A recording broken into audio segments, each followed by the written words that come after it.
Estamos iniciando mais um programa Evidências, o programa que busca fatos que comprovem a veracidade da Bíblia Sagrada. E se você tem alguma sugestão, alguma observação, nos mande um e-mail. O nosso e-mail é evidencias@novotempo.org.br. Vai ser muito bom atender você. Dr. Rodrigo Silva hoje vai falar sobre uma descoberta fascinante. Na verdade, ele fala de festa. E hoje, festa é algo que nós gostamos muito, não é verdade? O Brasil é um país festeiro.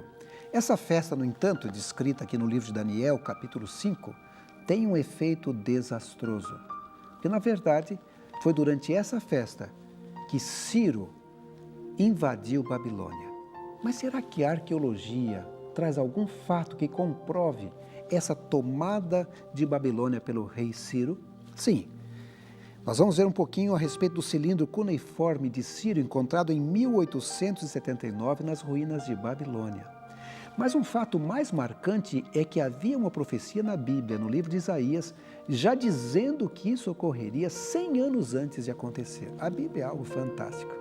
Dr. Rodrigo Silva, especialista em arqueologia pela Universidade Hebraica de Jerusalém, também professor no UNASP Campus 2, o Centro Universitário Adventista em Engenheiro Coelho, nos traz agora essa importante palestra sobre o cilindro de Ciro, ou essa festa incrivelmente desastrosa que ocorreu em Babilônia há cerca de 2.500 anos atrás. Com vocês, Dr. Rodrigo Silva.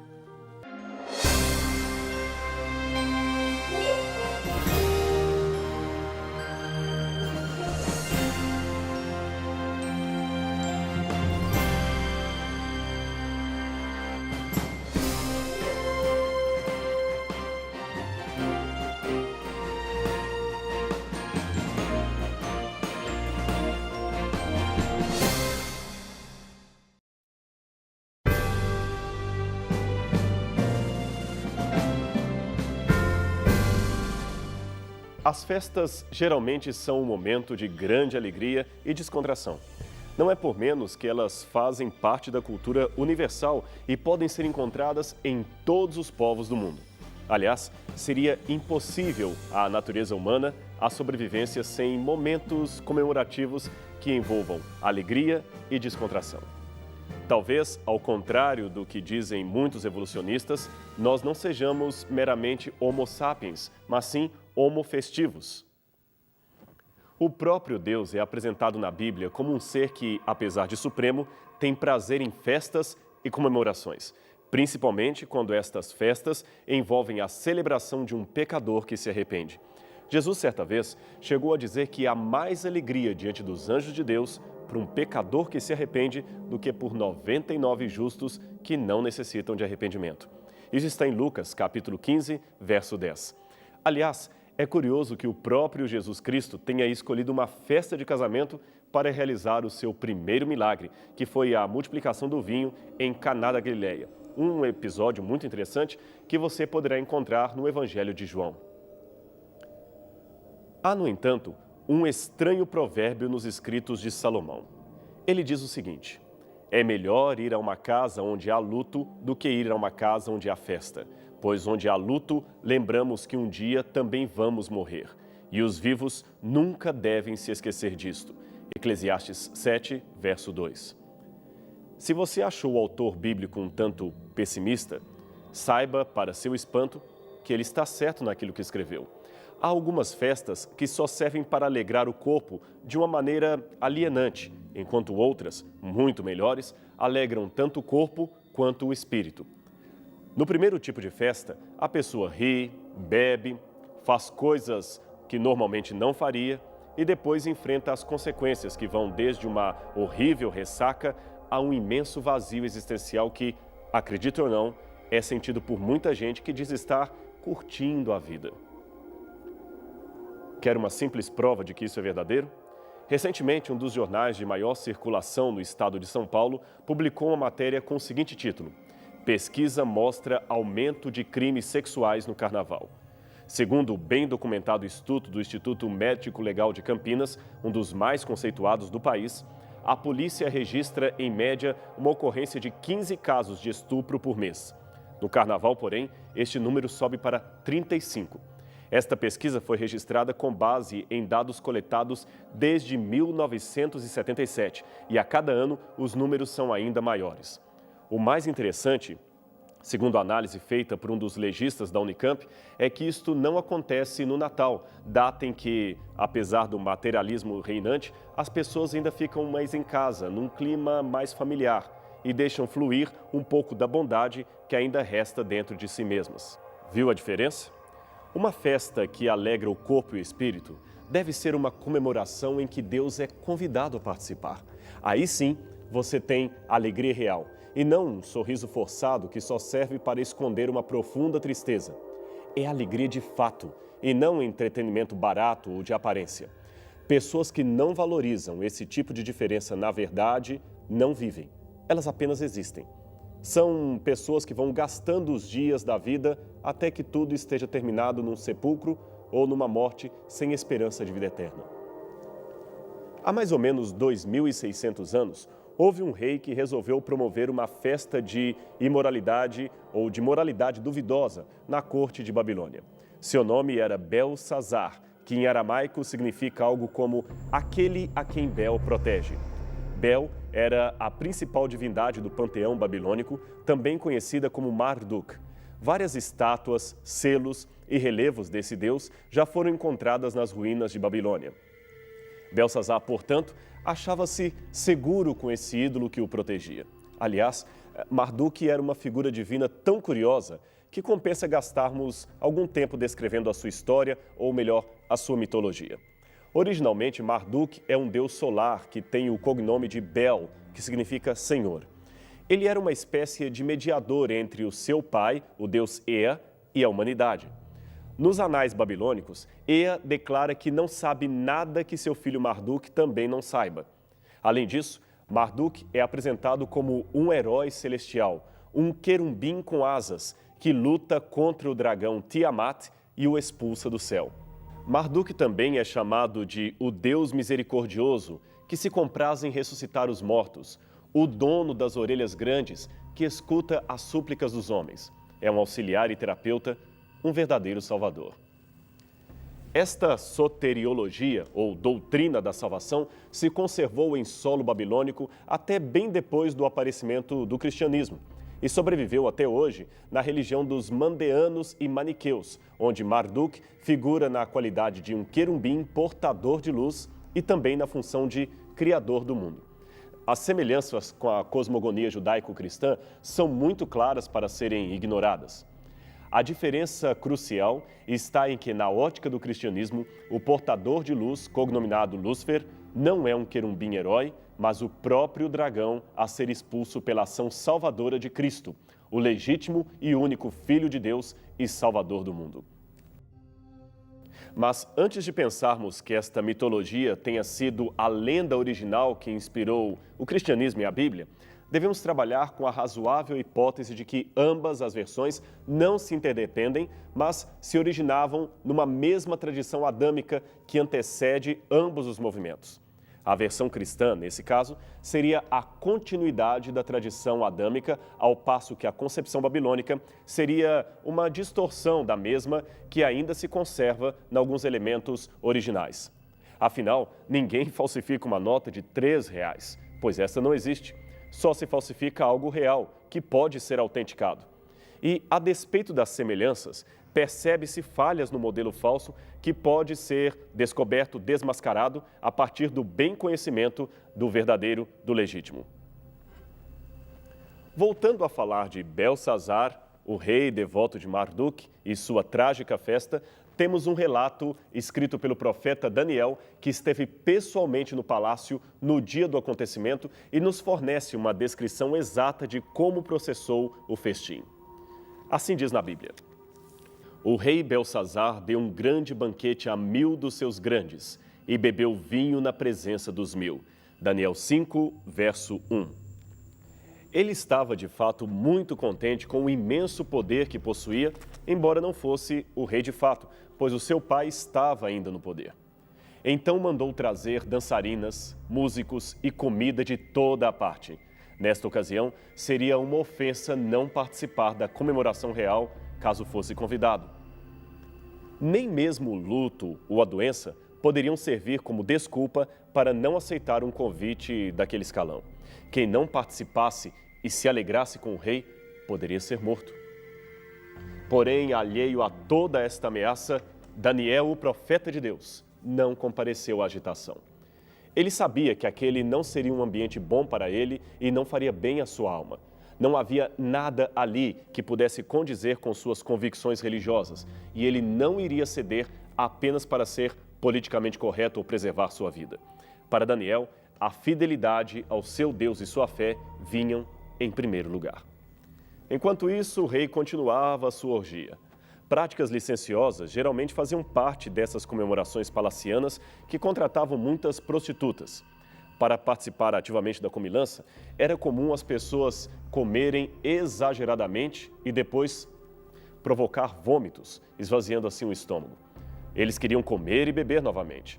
Uma prática completamente repugnante que se repetia umas 2 ou 3 vezes, pelo menos, pelos convidados que passavam a noite inteira destruindo o seu próprio organismo. Os gregos e romanos, que só se tornariam uma potência séculos mais tarde, também adotaram o estranho costume babilônico em suas festas, principalmente em homenagem a Dionísio, também conhecido como Baco, o deus do vinho. Mas, se há algo pior do que a orgia e a bebedice, este é o crime da blasfêmia contra o Deus verdadeiro. Diz a Bíblia que, a certa altura da festa, havendo Belsazar provado o vinho, mandou trazer os vasos de ouro e de prata que Nabucodonosor, seu pai, tinha tirado do templo que estava em Jerusalém, para que bebessem neles o rei e seus grandes, e suas mulheres e concubinas. Então trouxeram os vasos de ouro que foram tirados do templo da casa de Deus que estava em Jerusalém. E beberam neles o rei e seus grandes, e suas mulheres e concubinas. Beberam vinho e deram louvores aos deuses de ouro e de prata e de bronze, de ferro, de madeira e de pedra. Daniel 5, versos 2 a 4. Irreverência e idolatria. Belsazar não poderia propor uma mistura pior. Quando todos já estavam bastante embriagados, uma misteriosa mão apareceu no recinto e escreveu com letras de fogo um estranho jogo de palavras, presumivelmente grafadas em aramaico. Rembrandt, uma das maiores figuras da história da arte moderna, retratou muito bem esse momento bíblico em seu quadro O Festim de Belsazar, que hoje pode ser visto na Galeria Nacional de Arte em Londres. A frase era escrita com fogo e emoldurada num clima bastante sombrio. Ela dizia, Mene, Mene, Tekel, Ufarsin. Mas a Bíblia disse que nem o rei, nem seus convidados podiam ler o que estava escrito ali. Talvez porque as palavras não formavam nenhum sentido inteligível, ou, quem sabe, devido ao brilho que ofuscava a vista, ou até mesmo o assombro que impregnava o ar. Seja como for, ninguém na sala podia saber ao certo o que era aquilo e o medo estava estampado na face de todos. O rei chamou os sábios do palácio e lhes prometeu fortunas se decifrassem aquele enigma, mas ninguém o podia fazer. Até que a rainha-mãe, chamando-o em particular, lhe disse, há no teu reino um homem que tem o espírito dos deuses santos, e nos dias do teu pai se achou nele luz e inteligência e sabedoria, como a sabedoria dos deuses. E teu pai, o rei Nabucodonosor, sim, teu pai, ó rei, o constituiu chefe dos magos, dos encantadores, dos caldeus e dos adivinhadores, porque se achou neste Daniel um espírito excelente, e conhecimento e entendimento para interpretar sonhos, explicar enigmas e resolver dúvidas, ao qual o rei pôs o nome de Beltesazar. Chame-o, pois, agora Daniel, e ele dará a interpretação. Daniel 5, versos 11 e 12. Sem pensar 2 vezes, o rei ordenou que trouxessem o profeta judeu até a sua presença. Eles o fizeram. Daniel, não escondendo a indignação contra as atitudes do rei, glorificou ao Deus verdadeiro e, sem demora, decifrou o que estava escrito na parede. Eram palavras de juízo contra o reino da Babilônia. Pelo que diz o relato bíblico, dá-se a entender que aqueles termos eram substantivos equivalentes a medidas e cálculos monetários como peso, que é o nome de muitas moedas estrangeiras, e balanço, que é um nome técnico para o fechamento contábil de uma empresa. O enigma, portanto, dizia mene, número, tekel, peso, parsim, que é o plural de peres, divisões, logo, número, peso e divisões. Na sequência da interpretação, Daniel seguiu o método que os antigos babilônios usavam para interpretar os livros sagrados e, deste modo, saber o futuro. Ele fez um jogo com as palavras, criando frases a partir de cada uma delas. O estranho uso de um método pagão por um profeta da Bíblia pode causar estranheza em alguns, mas essa atitude era a maneira mais didática que Daniel possuía de fazer a mensagem ficar clara na mente daqueles que a ouviam. Assim, o profeta pegou o nome de cada unidade que estava na forma de um substantivo e o transformou em verbo, pronunciando o oráculo que se segue. Mene, conta, número. Contou Deus o número dos dias do teu reino e resolveu dar cabo dele. Tekel, peso, medida. Pesado foste e achado em débito. Peres, como dissemos, singular de parsim, que quer dizer divisão, partes. Dividido foi o teu reino e dado aos medos e persas. Após o terrível prognóstico, o rei, talvez anestesiado pelo efeito de muitas bebidas, agiu como se tudo não passasse de um grande susto e mandou que a festa recomeçasse. Na verdade, agiu como se um elogio e não uma condenação estivesse escrito na parede do palácio. Eis o efeito alienante de uma festa onde Deus não é convidado. Naquela mesma noite, a profecia se cumpriu de modo assombrosamente preciso. Os medos e persas, reunidos num só exército, invadiram a cidade, mataram o rei e dominaram a Babilônia. A história dessa conquista é fascinante. À frente do exército estavam os generais Ciro, o grande líder da Pérsia, e Dario da Média, cuja identidade ainda não foi arqueologicamente estabelecida, mas que, segundo alguns, poderia ser o rei que aparece nesta moeda dárica cunhada na Pérsia. Ainda estamos à espera de uma evidência mais arqueológica, mais positiva, que identifique quem seria esse conquistador mencionado na Bíblia. Porém, seja como for, a estratégia da conquista foi brilhante. Aproveitando a festa e a conseguinte bebedeira dos palacianos, Ciro e seus homens desviaram as águas do rio Eufrates, que passava dentro da cidade, por debaixo do Palácio Real. Assim, o nível do rio ficou mais raso e eles puderam caminhar a pé pelos túneis e arquedutos que dariam exatamente debaixo do Salão Real no palácio onde estava acontecendo o festival. Isto confirma o entendimento bíblico de que, passado o susto da escrita misteriosa, os convidados continuaram a comemorar ou então ficaram caídos por todos os lados, bêbedos e sonolentos, como era comum nesse tipo de comemoração. Sorrateiramente e sem nenhuma resistência, o exército inimigo surgiu de maneira repentina dentro do Salão Nobre, como se fossem uma verdadeira estratégia militar, uma verdadeira operação Cavalo de Troia. Tomaram a cidade, mataram o rei e somente no dia seguinte, os cidadãos comuns perceberam que agora estavam sob um novo regime governamental e a Medo-Pérsia era o novo soberano do mundo. Esta história que acabamos de contar pode ser confirmada pela arqueologia graças a dois artefatos especiais. O primeiro que você vê em seu vídeo é um cilindro cuneiforme encontrado em 1879 nas ruínas de Babilônia e que hoje pode ser visitado no Museu Britânico de Londres. Parte da tradução foi feita por Sir Henry Rawlinson, um dos maiores pioneiros da decifração de cuneiformes babilônios. Em determinado momento, o texto parece fazer referência à tomada da cidade e aos festivais de baixo moral, como aquele realizado por Belsazar. O texto diz: o culto a Marduk, o rei dos deuses. Ele, o rei de Babilônia, transformou em abominação. Diariamente fazia o mal contra a sua cidade. Atormentou os habitantes com um jugo sem descanso. Arruinou os cidadãos a todos. Às queixas dos seus habitantes, o Senhor dos deuses ficou extremamente irritado e foi-se embora da sua terra. Os deuses que habitavam entre eles deixaram as suas moradas. Tanto ele os tinha irritado na Babilônia. Marduk ordenou que Ciro marchasse contra sua cidade de Babilônia. Sem nenhuma batalha, ele o fez entrar na cidade de Babilônia, poupando a cidade da destruição.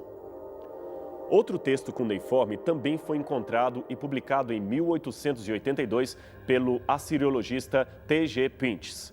O texto traz a versão babilônica do mesmo ataque. Ele diz: no mês de Tamuz, junho-julho, Ciro, quando combateu em Ops, conquistou os soldados de Acade, Babilônia. Quando eles se reuniram, foram mortos. No 16º dia, Góbrias, Dario, que era governador das terras de Gutium, Kurdistão, com os seus soldados de Ciro, entrou em Babilônia sem batalha. Como você pôde ver, ambos os artefatos confirmam a versão bíblica dos fatos. Mas havia ainda uma incógnita para os arqueólogos que, aparentemente, contradiziam o relato da Bíblia. É que até meados do século XIX, o nome de Belsazar não aparecia em lugar nenhum fora do livro de Daniel. Parecia mais um personagem fictício e, para piorar a história, as listas dos reis encontradas pelos arqueólogos apontavam Nabonido, que aqui aparece adorando ao deus Lua, como sendo o último rei da Babilônia antes da conquista de Ciro. Seria o desastroso banquete de Belsazar apenas uma novela sem nenhum fundo histórico? Durante muito tempo, esta dificuldade fez com que vários eruditos desacreditassem na realidade dos fatos descrita em Daniel. Em 1850, alguns autores alemães chegaram a publicar comentários nos quais diziam que o rei Belsazar não existia em lugar nenhum, a não ser na mentalidade fértil daquele que escreveu o relato da festividade no livro de Daniel. Porém, em 1854, arqueólogos ingleses estavam explorando as ruínas de Babilônia quando descobriram os restos de uma antiga torre que pertenceu ao renomado templo de Sin, deus da lua. Hoje completamente escavado, o local oferece poucas estruturas do antigo templo, mas suas ruínas revelam um incrível achado. É que junto aos tijolos foram encontrados pequenos cilindros de barro, como este que você vê no seu vídeo. Eles continham linhas que estavam escritas em cuneiforme. A equipe estava no sul do Iraque e, tão logo puderam, levaram os achados para Bagdá, onde estava Sir Rawlinson, aquele especialista em escrita babilônica. Decifrando com calma as inscrições, Rawlinson percebeu que se tratavam de escritos feitos sob ordem de Nabonido, o último rei da Babilônia. Ele havia reformado a torre do templo e os cilindros comemoravam o fato. As últimas palavras do texto eram uma oração que pedia vida longa e boa para o rei e para o seu filho mais velho. O nome desse filho era claramente legível. Ele se chamava Belsazar. Ali estava uma prova incontestável de que o rei mencionado por Daniel não era fictício. Mas como responder ao fato de que Belsazar não consta na listagem dos reis e também não é mencionado como monarca no período da conquista persa? Isto não foi mais problema a partir dos novos achados desde 1854, que se referem claramente a Belsazar, desvendando o mistério sobre sua pessoa. Segundo os registros antigos, Nabonido foi o último rei legítimo da Babilônia, porém passava a maior parte do tempo fora da capital. Sua preferência era tirar contínuas férias num oásis que ficava em Teimã, no norte da Arábia. Durante esse longo período de ausência, alguém assumia o controle da capital, e era o seu filho Belsazar. Agora sim, tudo faz sentido. Nós temos agora claro por que a Bíblia diz que no momento do rei oferecer as promessas a Daniel, declarou que, se o profeta hebreu conseguisse decifrar a escrita, ele o faria ser o terceiro em poder no seu reino. Isso está no verso 16. Ora, por que o terceiro e não o segundo, como aconteceu no caso de José do Egito? Óbvio, porque Belsazar já era o segundo. O primeiro era Nabonido. Logo, ele só poderia prometer o terceiro lugar. Portanto, Belsazar era filho primogênito de Nabonido através de Nitocris, que por sua vez era filha do rei e que governava a capital durante a longa ausência do seu pai. E não se assuste do texto chamá-lo de filho de Nabucodonosor. Na verdade, talvez este fosse um descendente indireto do famoso monarca. foi chamado filho apenas por uma questão de costume oriental, como Jesus, que foi diversas vezes chamado de filho de Davi, quando seu pai terreno era, na verdade, José, o carpinteiro. Infelizmente, os cilindros nada mencionam sobre o banquete de Belsazar, mas só de terem confirmado a sua existência já foi um imenso golpe naqueles que duvidaram do relato bíblico. De qualquer modo, a arqueologia é uma fonte de surpresas. A qualquer momento, acidentalmente ou numa escavação em andamento, alguém ainda poderá encontrar algum cilindro ou tablete cuneiforme que mencione mais detalhes desta e de outras histórias contadas no Sagrado Livro de Deus. Afinal, quando menos se espera, descobre-se algo que confirma a historicidade da Bíblia e, de novo, silencia o argumento dos críticos. Realmente, Deus vive nos surpreendendo, não é mesmo? A arqueologia confirma a história da Palavra de Deus.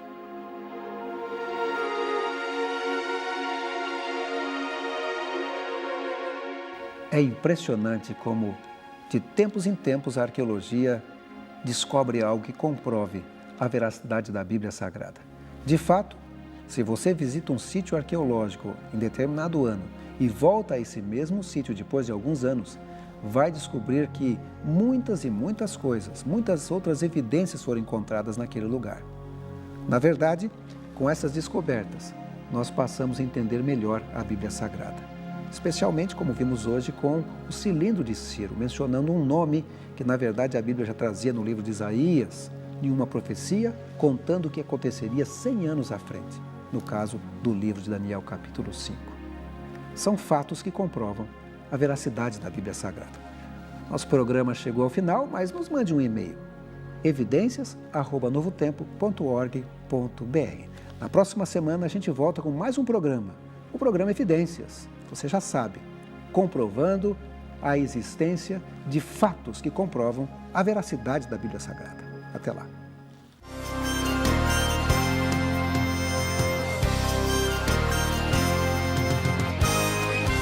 Este programa tem o apoio cultural do NASP, Centro Universitário Adventista de São Paulo, em parceria com a Novo Tempo.